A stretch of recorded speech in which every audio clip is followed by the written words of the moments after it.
छा सिंध में सियासी हलचल शुरू थी वई आहे। सिंध में पीपुल्स पार्टी खे ईंदड़ वक़्त में ॾुखियो वक़्त पे अची सघे थो।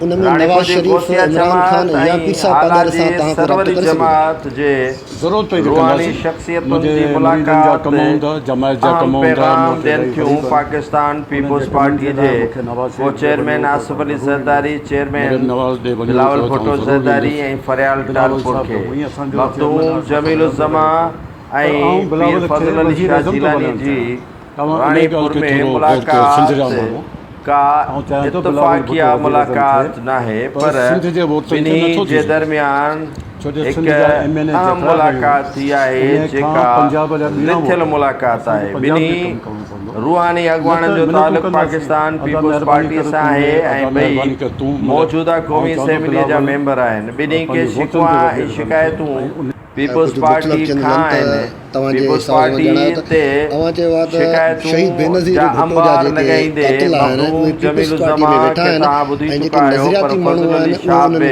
फाटी पियो आहे।